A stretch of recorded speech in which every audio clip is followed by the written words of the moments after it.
Hello students, आज हम लोग पढ़ेंगे differentiate the function of the respect of x, यानी कि एक्स की रिस्पेक्ट में हमें डिफरेंशिएशन करना है। ठीक है, इससे पहले के वीडियो में भी हमने बताया होगा, नॉर्मल डिफरेंशिएशन बताया था। ठीक है, नॉर्मल डिफरेंशिएशन मतलब फार्मूला बेस्ड जो थे। आज हम लोग क्या करेंगे, थोड़ा सा आगे बढ़ेंगे और जो हम लोग सॉल्व कर रहे हैं वो एनसीईआरटी पैटर्न पे सॉल्व करेंगे। यानी कि आप लोगों ने वैसे ही पता है कि जो आपका चाहे वो यूपी बोर्ड हो, सीबीएसई बोर्ड हो, दोनों बोर्डों में एनसीईआरटी की पैटर्न है। यानी कि ये जो वीडियो है वो आप सीबीएसई बोर्ड में भी देख सकते हैं, यूपी बोर्ड में भी देख सकते हैं और आईसीएसई बोर्ड में भी, तीनों बोर्डों के लिए सेम वीडियो है। ठीक है, आगे हम लोग बढ़ते हैं। तो सबसे पहले हमें कुछ फार्मूलों की जरूरत पड़ती है।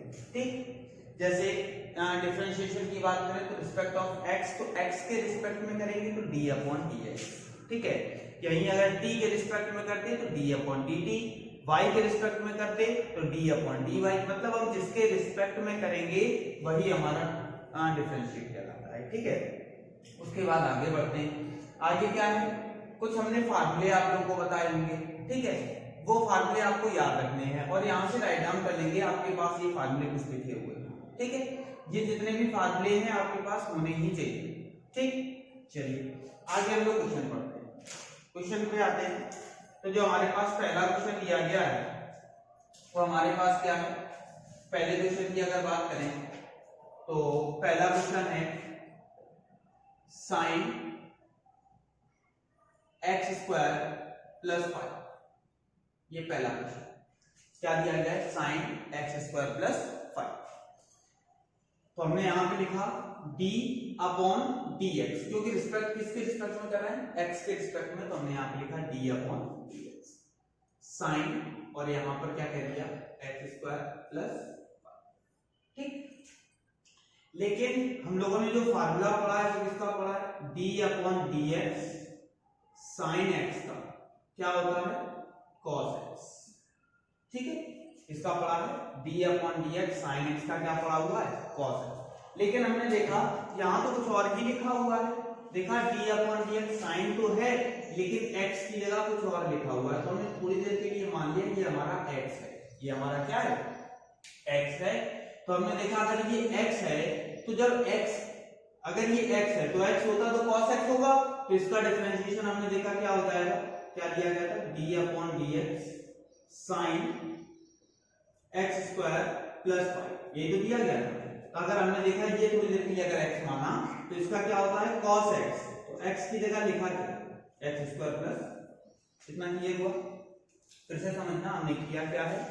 तो नॉर्मल सी बात थी, हमें क्वेश्चन दिया गया था साइन एक्स स्क्वायर प्लस 5, लेकिन जो हम लोगों ने फार्मूला पढ़ा था वो साइन x का पढ़ा था, लेकिन x की जगह यहाँ कुछ और लिखा हुआ था।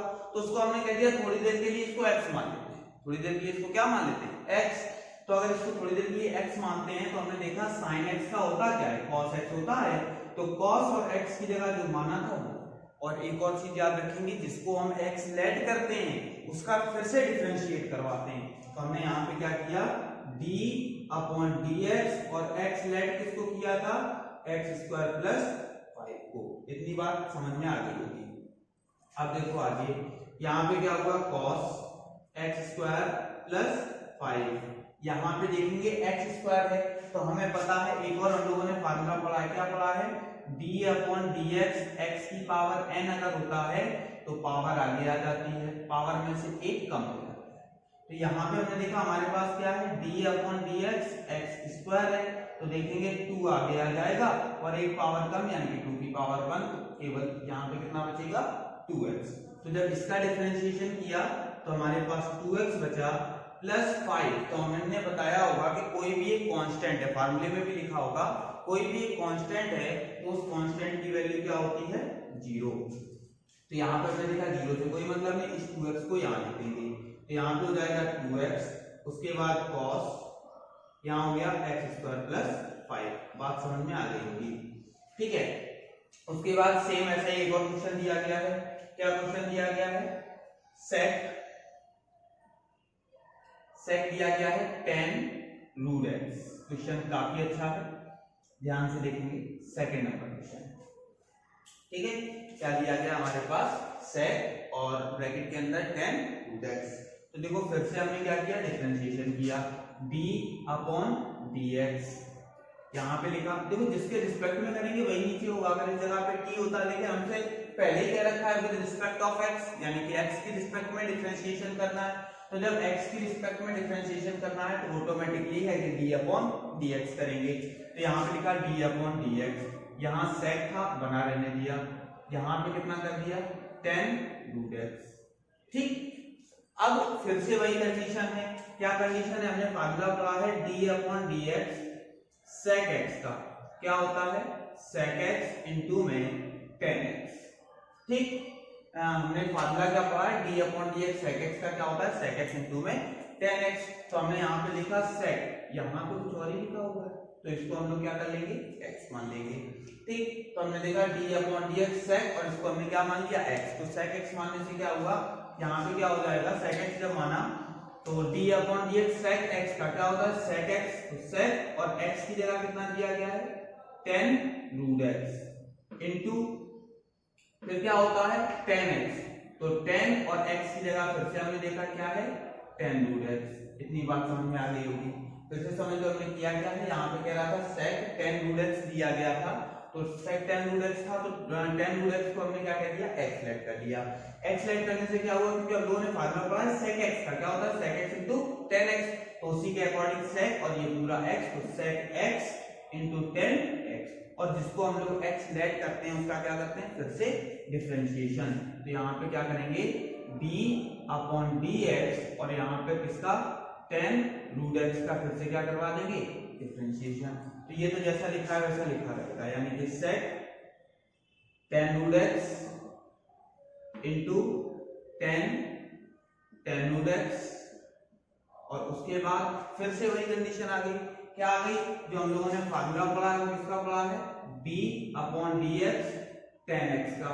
tan x का क्या होता है, sec स्क्वायर x। लेकिन यहाँ पे x की जगह कोई और ही कंडीशन है, तो इसको फिर से हमने x सेलेक्ट कर लिया। ठीक, तो x सेलेक्ट करने से क्या हो जाएगा, यहाँ पे हो जाएगा tan x का क्या होता है, sec स्क्वायर x। तो x की जगह कितना है, रूट x, और जिसको लेट करते हैं उसका फिर से क्या करवा देंगे, डिफरेंशिएशन। ठीक, अब देखो यहाँ पे जैसा था वैसा बना रहने दिया, sec यहाँ हो गया tan रूट x, ठीक है, इंटू tan रूट x, उसके बाद into sec square root x। यहाँ पे देखो d upon dx root x था, तो हमने बताया कभी भी ऐसे रूट लगा हो तो इसका मतलब क्या हो जाता है, x की पावर 1 अपॉन 2। अब देखो हमें करना क्या है, हम लोगों ने फार्मूला पढ़ा है d अपॉन dx x की पावर n का, क्या पढ़ा है, nx n माइनस 1। तो हमने देखा d अपॉन dx अगर x की पावर 1 अपॉन 2 होती तो क्या होता, तो ये 1 अपॉन 2 आगे आ जाता, तो यहाँ पे हो जाता 1 अपॉन 2, x की पावर एक कम हो जाती है तो माइनस 1 अपॉन 2 में से एक कम, सॉरी 1 अपॉन 2 में से 1 कम करेंगे तो माइनस का 1 अपॉन 2 बचेगा। तो हमने देखा 1 अपॉन 2, ये पावर माइनस में थी, नीचे ले आएंगे तो प्लस का 1/2 हो जाएगा। फिर उसके बाद 1 अपॉन 2 और 1/2 का मतलब क्या है, रूट x लिख सकते हैं। तो डायरेक्टली हम लोग याद भी रख सकते हैं कि कहीं भी अगर रूट x लिखा हो तो रूट x का मतलब कितना होता है, 1 अपॉन 2 रूट x। तो यहाँ पे हमने देखा sec, यहाँ कितना हो गया tan root x into tan root x और उसके बाद sec स्क्वायर रूट x और यहाँ पे देखा d upon dx root x। तो रूट x का हमारे पास कितना होता है, तो यहाँ पे हो जाएगा 1 अपॉन 2 रूट x। आप चाहें तो इसको पहले भी लिख सकते हैं वरना यहीं पर आंसर डाल सकते हैं। बात समझ में आ गई होगी। एक बार फिर से हम लोग देख लेते हैं ये वाला क्वेश्चन हमने किया क्या है। तो यहाँ पे sec tan रूट x दिया गया था, हमने क्या किया, tan रूट x को हमने x लेट किया, क्योंकि हमने जो फार्मूला पढ़ा वो केवल sec x का पढ़ा है। तो हमने देखा अगर ये पूरा x होता तो फार्मूला बन रहा है sec x का। sec x का क्या होता है, sec x into tan x। तो हमने देखा sec की जगह sec, x की जगह x इंटू tan x की जगह x। फिर जिसको हम लोग x लेट करते हैं उसका फिर से क्या करवाएंगे, डिफरेंशिएशन। फिर से जब हमने डिफरेंशिएशन करवाया तो हमने देखा कि डिफरेंशिएशन करवाते हैं तो जिसको हमने x सेट किया था उसका किया तो देखा tan x का हमने फार्मूला पढ़ा था, लेकिन यहाँ पे क्या लिखा हुआ है, tan रूट x लिखा हुआ है। तो इस वजह से रूट x को फिर से हमने क्या किया, x लेट कर लिया। तो x लेट करने से होगा क्या, ये तो मान लिया x ऐड किया तो tan x का हो गया sec स्क्वायर x और इनटू में रूट x हो गया, फिर रूट x का फिर से किया तो 1/2 रूट x आ गया। बात क्लियर, समझ में आ गई होगी।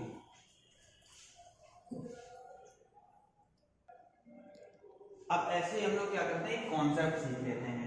कॉन्सेप्ट किस तरह से, तो देखो कभी भी क्या हो, दो फंक्शन प्रोडक्ट में दिए हो यानी कि मल्टीप्लाई में दिए हो, कभी भी दो फंक्शन जो हो वो कैसे दिए हो, मल्टीप्लाई में। किस तरह से, वो आप लोग देखिए। जैसे हमसे कह दिया गया d/dx, कोई भी दो है, हमने कह दिया फर्स्ट है और सेकंड है, हमें दो मल्टीप्लाई वाले फंक्शनों का करना है। ठीक, तो कभी भी फर्स्ट इंटू सेकंड का जो फार्मूला होता है वो इस तरह से होता है। क्या होता है, फर्स्ट को थोड़ी देर के लिए ड्रॉप करते हैं, d/dx सेकंड हो जाता है, प्लस सेकंड को ड्रॉप करते हैं, d/dx फर्स्ट हो जाता है। अब इसकी तरह एक सम्स भी हम लोग लिख लेते हैं। क्या लिखा हमने, लिख लिया x इंटू में साइन x, हमने लिख लिया पहला सम। ठीक, क्या दिया गया था, x इंटू साइन x। तो हमने देखा इसका डिफरेंशिएशन देखो फर्स्ट इंटू सेकंड करके प्रोसेस बन रही है, तो फर्स्ट इंटू सेकंड करके प्रोसेस बन रही है, तो हमने यहाँ पे क्या किया, d/dx कर दिया, x इंटू में साइन x कर दिया। हमने कह दिया ये हमारा फर्स्ट फंक्शन हो गया और ये हमारा क्या हो गया, सेकंड फंक्शन हो गया। ठीक, तो हम लोग करते क्या है, फर्स्ट को छोड़ा यानी कि x को छोड़ दिया, d/dx sin x कर दिया, फिर प्लस लगाते हैं, सेकंड वाले को छोड़ते हैं यानी कि sin x को छोड़ दिया, और d/dx और यहाँ पे x कर दिया। तो हमने देखा x d/dx sin x का क्या हो जाएगा, cos x, प्लस ये sin x था बना रहने दिया और इसकी वैल्यू क्या हो जाएगी 1। ठीक, क्योंकि d/dx इसकी वैल्यू क्या होती है 1, तो हमारे पास कितना आ गया, x cos x plus sin x, यही हमारा क्या हो जाएगा आंसर। फिर से समझो हमने किया क्या है, तो यहाँ पे d/dx फर्स्ट इंटू सेकंड, ये हमारे पास एक फार्मूला होता है, इसके अकॉर्डिंग क्या होता है, फर्स्ट को थोड़ी देर के लिए ड्रॉप करते हैं d/dx सेकंड, प्लस सेकंड को ड्रॉप करते हैं d/dx फर्स्ट। तो हमने यहाँ पे देखा x sin x था, तो हमने d/dx फर्स्ट इंटू सेकंड लगा दिया, तो फर्स्ट को ड्रॉप किया यानी कि x को ड्रॉप किया, d/dx सेकंड यानी कि sin x लिख लिया, प्लस sin x को ड्रॉप किया, d/dx फर्स्ट यानी कि x को लिख लिया। ठीक है, उसके बाद क्या किया, x की जगह x, d/dx sin x का क्या हो जाएगा cos x, plus sin x की जगह sin x रहने दिया, d/dx x का क्या हो जाता है 1 का इसके साथ मल्टीप्लाई करवाएंगे, यही आ जाएगा और इस तरह से ये हमारा क्या हो जाएगा आंसर।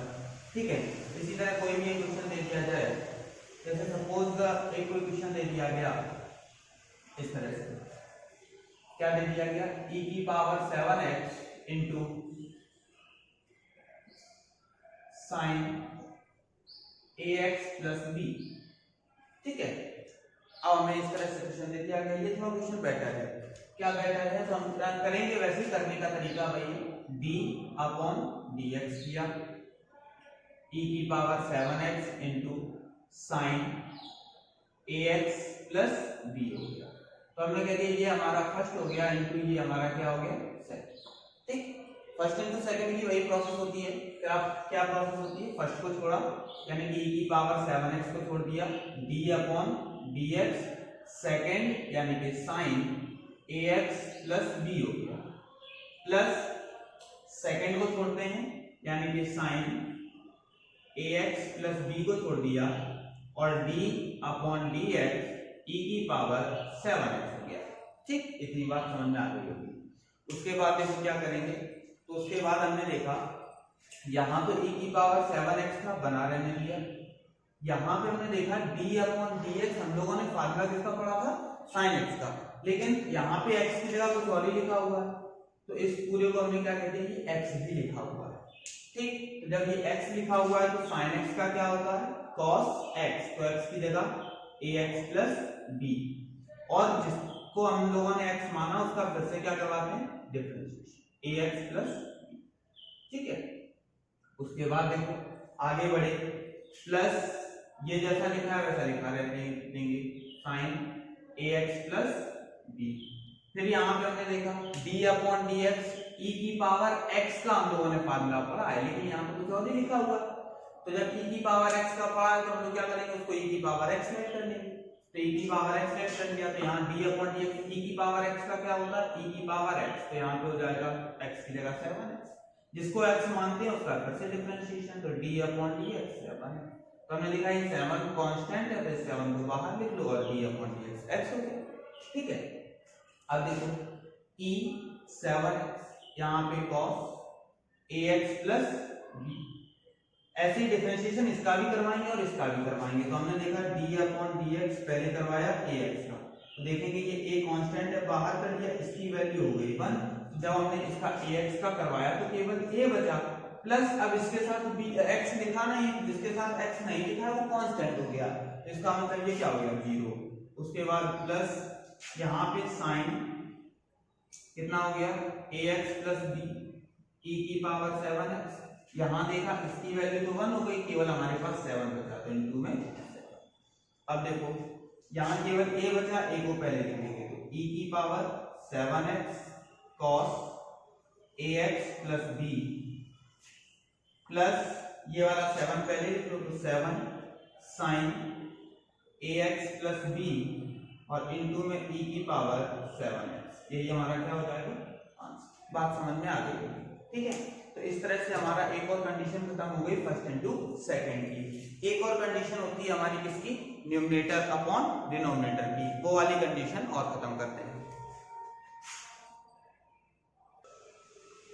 देखो न्यूमरेटर और डिनोमिनेटर वाली प्रोसेस क्या होती है, तो कभी भी कोई भी अगर सम हमें न्यूमरेटर और डिनोमिनेटर में दिया जाए, यानी कि ऐसा दिया गया आंसर कह रहा है कि d upon dx numerator upon denominator, numerator upon denominator का मतलब हो गया d अपॉन dx और यहाँ पे हो जाएगा अंश अपॉन में हर। ठीक, तो इस तरह की कंडीशन में हम लोग क्या करते हैं, सीधे सीधे याद रखेंगे। सबसे पहले हम लोग डिनोमिनेटर को छोड़ते हैं, जैसे फर्स्ट इनटू सेकंड होता था सेम वैसे ही होता है, बस थोड़ी सी चेंजमेंट होती है। क्या होती है, सबसे पहले डिनोमिनेटर को छोड़ा, d upon dx numerator minus लगाते हैं, फिर न्यूमरेटर को छोड़ते हैं d अपॉन dx डिनोमिनेटर और अपॉन में डिनोमिनेटर का स्क्वायर, बस ये कंडीशन है। हिंदी में क्या कहेंगे, सबसे पहले हर को छोड़ते हैं d अपॉन dx अंश, ठीक, माइनस अंश को छोड़ा d अपॉन dx हर अपॉन हर का स्क्वायर। ठीक, अब इसी तरह का एक क्वेश्चन भी ले लेते हैं, कोई भी एक क्वेश्चन दे दिया, सपोज जैसे sine ax plus b upon cos cx plus d। ठीक, एक क्वेश्चन ले लिया इस तरह से। देखो इसको हम लोग वैसे आप लोग देख रहे होंगे साइन अपॉन कॉस में है, टेन लिख सकते हैं, लेकिन इसके एंगल अलग अलग है, यहाँ ax प्लस b है, यहाँ cx प्लस d है। सपोज यहाँ भी ax प्लस b लिखा होता तो हम इसको tan ax प्लस b लिख सकते थे, या ऊपर cx प्लस d लिखा होता तो लिख देते tan cx प्लस d, लेकिन दोनों के एंगल अलग अलग हैं। कभी भी ऐसी प्रोसेस हो कि हम उसको साइन कॉस tan या फिर ऐसा कुछ ना लिख सकें तो हम लोग क्या करते हैं वो देखेंगे। तो ये वाला हमारा जो होगा ये न्यूमरेटर हो गया और ये हमारा डिनोमिनेटर हो गया। तो इसके अकॉर्डिंग क्या होगा, अकॉर्डिंग टू फॉर्मूला क्या होगा, सबसे पहले तो यहाँ पे लिखा d अपॉन dx, यहाँ पे लिखा साइन ax प्लस b लिख दिया upon cos cx plus d लिख दिया। ठीक, लिखने के बाद फिर हम लोग क्या करते हैं, सबसे पहले डिनोमिनेटर को छोड़ते हैं, डिनोमिनेटर यानी कि नीचे वाला, तो इसको छोड़ दिया, cos cx प्लस d को छोड़ दिया। उसके बाद d अपॉन dx क्या होता है न्यूमरेटर, तो न्यूमरेटर में क्या लिखा हुआ है साइन ax प्लस b, फिर क्या करते हैं माइनस लगाए, माइनस लगाने के बाद क्या करते हैं न्यूमरेटर को छोड़ते हैं, यानी कि साइन ax प्लस b को छोड़ दिया, d अपॉन dx, फिर क्या करते हैं नीचे वाले का यानी कि cos cx प्लस d, और अपॉन में क्या हो जाएगा, तो अपॉन में इसका स्क्वायर होता है तो यहां पे हो जाएगा cos cx प्लस d और इसकी होल पावर ऑफ। इतनी बात समझ में आ रही है? ठीक, अब केवल हमें क्या करना है, डिफरेंशिएट करना है। तो डिफरेंशिएट कैसे करेंगे, यहां जैसा लिखा है वैसा लिखा है। क्या लिखा हुआ है, cos cx प्लस b, बना ना। हमने यहाँ पे देखा क्या था, d upon dx sin x, तो यहाँ पे sin x की फॉर्म में लिखा हुआ है, तो इसको हमने x लेट कर दिया। तो sin x का क्या होता है, cos x, sin x का क्या होता है, cos x। तो हमने यहाँ पे देखा cos x, तो x की जगह क्या है, ax प्लस b, और हमने बताया था जिसको भी x लेट करते हैं उसका फिर से क्या करवाते हैं, डिफरेंशिएट। तो हमने यहाँ पे क्या किया, d upon dx ax plus, ठीक है। उसके बाद माइनस लगा था, माइनस लगा दिया, साइन क्या लिखा हुआ है, ax प्लस b। उसके बाद डिफरेंशिएशन इसका करवाना है, तो फिर से वही कंडीशन, क्या कंडीशन, हम लोगों ने d upon dx cos x का पढ़ा हुआ है, यानी कि इसको हमें फिर से क्या मानना पड़ेगा, x। cos x का क्या होता है, माइनस का sin x, तो यहां पे हमने लिख दिया माइनस का sin x, तो x की जगह कितना है, cx प्लस d, और हमें पता है जिसको हम लोग x लेट करते हैं उसका फिर से क्या करवाते हैं, डिफरेंशिएशन। तो d अपॉन dx ब्रैकेट में cx प्लस d, ठीक। अब देखो उसके बाद, और अपॉन में क्या हो जाएगा, अपॉन में जैसा दिया गया है, क्या दिया गया है, cos x cos cx plus b, और इसकी भी होल पावर ऑफ, जैसा लिखा था वैसा लिखा है। उसके बाद हमने देखा यहां पे जैसा लिखा है cos cx प्लस b है और cos ax प्लस b है, बना रहे हैं। यहां पे हमने देखा अगर इसका करवाते हैं, पिछले सम्स में हमने बताया था ax का करवाते हैं तो क्या होता है, केवल a बाहर आ जाता है, x 1 हो जाता है, b कांस्टेंट है 0 हो जाएगा, माइनस माइनस ये हो गया plus sign ax plus b हो गया, उसके बाद साइन cx प्लस d हो गया, और यहाँ पे सेम वही कंडीशन है, जैसे ax प्लस b था वैसे cx प्लस d है, तो केवल जो c होगा वो आगे आ जाएगा, बाकी x 1 हो गया, d की वैल्यू 0 हो गई, और अपॉन में कितना हो गया, cos cx प्लस d, और इसकी भी होल पावर, यही हमारा क्या हो जाएगा, बात समझ में आ रही है। इतने में कोई किसी को डाउट हो तो आप लोग कमेंट करके पूछ सकते हैं। बाकी जो अगला वीडियो होगा वो आपको मिल जाएगा डिफरेंशिएशन से रिलेटेड। अब हम लोग क्या करेंगे, कुछ कंडीशंस पढ़ते हैं। आपने सभी फार्मूले पढ़ लिए, केवल 2 ही फार्मूले हमारे में यूज होंगे, फर्स्ट इंटू सेकंड वाला और न्यूमरेटर अपॉन डिनोमिनेटर वाला। अब लेकिन कंडीशंस पढ़ जाएंगे, कंडीशंस क्या होंगी, पढ़ जाएंगे। नेक्स्ट वीडियो में हम लोग क्या करेंगे, रोले थ्योरम भी पढ़ेंगे, यानी कि रोले प्रमेय, माध्यमान प्रमेय भी पढ़ेंगे, ठीक है। और क्या पढ़ेंगे, जो आपकी कंटिन्यूटी है वो भी थोड़ा बहुत देखेंगे, अगर संभव हो सका तो वो भी पढ़ लेंगे, वरना अभी तक फिलहाल के लिए यही है। एनसीईआरटी के जितने भी क्वेश्चन हैं आप इससे सॉल्व कर सकते हैं। आगे कुछ क्वेश्चंस लॉगरिथम से भी रिलेटेड होंगे या अदर टाइप्स के भी क्वेश्चन होंगे। हम लोग क्या करेंगे, क्लास फर्स्ट ईयर में भी थोड़ा बहुत डिफरेंशिएशन है, लेकिन इस टाइप का नहीं है, ये इंटर का प्रॉपर डिफरेंशिएशन है आपके पास। तो डिफरेंशिएशन आपको पूरा पढ़ना है, कोशिश करेंगे कि आप एनसीईआरटी बुक से लगाएं। एनसीईआरटी टॉपिक से क्या होगा, आप सीबीएसई का भी, मतलब आजकल यही हो गया है कि यूपी बोर्ड, सबसे बड़ी प्रॉब्लम यही होती है कि यूपी बोर्ड पढ़ रहे हैं तो एनसीईआरटी कहते हैं वो बच्चा सीबीएसई है, ऐसा नहीं है। अब सारे बोर्ड सेम हो चुके हैं, सबका सिलेबस भी सेम है, तो इस वजह से हम लोग क्या करेंगे, एनसीईआरटी वाली या तो बुक ले लीजिए आप, तो टोटली क्वेश्चन वही हम करवाएंगे। अगर एनसीईआरटी वाली बुक नहीं लेते, कोई भी आप बुक लेते हैं, तो जितना हम देखते पढ़ाते चलेंगे उतना आप बुक में प्रॉपर देखते चलिए, ये हम आशा करेंगे कि आप पूरा कंप्लीट कर सकते हैं, ठीक है। अगर आप मेहनत करते हैं तो मेरे साथ आप मेहनत करिए, ठीक है। जितनी मेहनत हम करें उतनी मेहनत अगर आप भी करेंगे तो आपकी मेहनत बिल्कुल बन पाएगी, ठीक है।